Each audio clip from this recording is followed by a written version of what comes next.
Well, let's get more on this now with Sergej Sumlenny, who joins us live from Berlin, the founder and co-director of the European Resilience Initiative Centre. Sergej, first of all, thank you very much for your time. Now, as one of Europe's most pro-Russian leaders, I think it's fair to say, how much of a surprise was this visit to the Ukrainian capital? Indeed, thank you for invitation to your program. Always a pleasure. It is a hard task for all the Ukrainians to deal with Viktor Orban, because Viktor Orban was not only the most pro-Russian leader of the EU, but also expressed many times pretty anti-Ukrainian ideas, like Hungary still. Has not left its dreams of gaining control over part of Ukraine. Orban has criticized severely Ukraine, accusing the Ukrainian government of practically any sin which one can imagine. And now he's visiting Kiev, but not as a prime minister of Hungary only. He represents the whole European Union, and therefore he must be given respect, as the European Union is one of the most important supporters of Ukraine. So Ukraine is in a pretty diplomatic dilemma what to do. And as we have seen, President Zelensky has mastered this task. The conversation was pretty friendly and in a very polite form. And I think that all diplomatic nuances were completely fulfilled. And what do we know about what was discussed between the two leaders? Tell us a bit more about this proposed ceasefire that's on the table.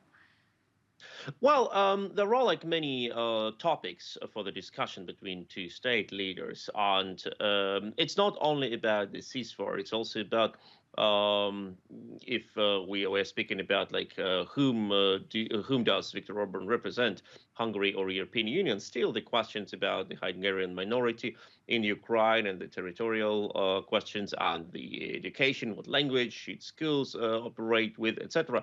They are still on the table. But it's interesting that President Orban's Orban's policy to hold this war on some sort of prolongation strategy actually weakens the position of Hungary in Ukraine. As long as the war goes on, as more ethnic Hungarians who mostly have Hungarian passports leave Ukraine and go to Hungary.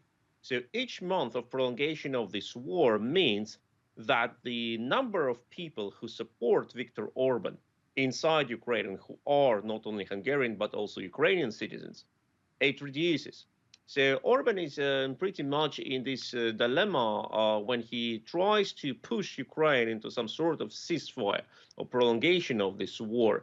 He effectively reduces the level of his leverage against Ukraine because the pro-Hungarian population in Ukraine reduces and moves to Hungary. I'm not sure if he understands the dramatic character of this situation, but this is the reality.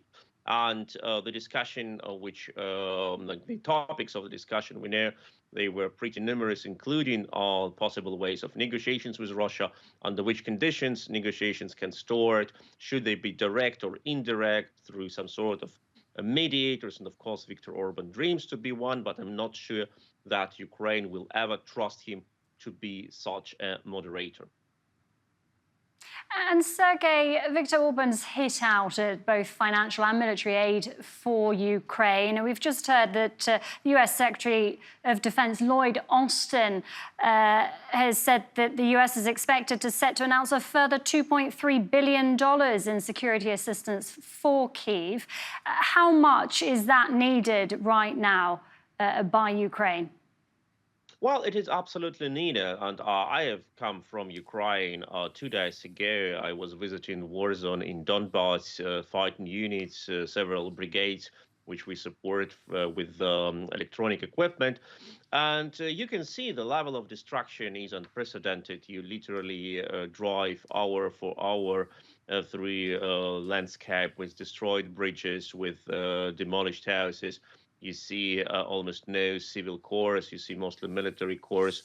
And in the area along the front line, you constantly are under shelling. And sometimes people live in multi-story houses which are partly destroyed, like some flats are still operating, some are not, all over Ukraine. There are blackouts for several hours a day. All small businesses have to run with diesel or gas generators. The country is totally endangered and damaged. And this support is needed not only for military but also for macroeconomic means. But of course, without strong support for Ukrainian military, no discussion can be started about reconstruction, because everything what you reconstruct can be destroyed by very short-term missile strike, what we have seen recently with the destruction of Ukrainian power generating infrastructure.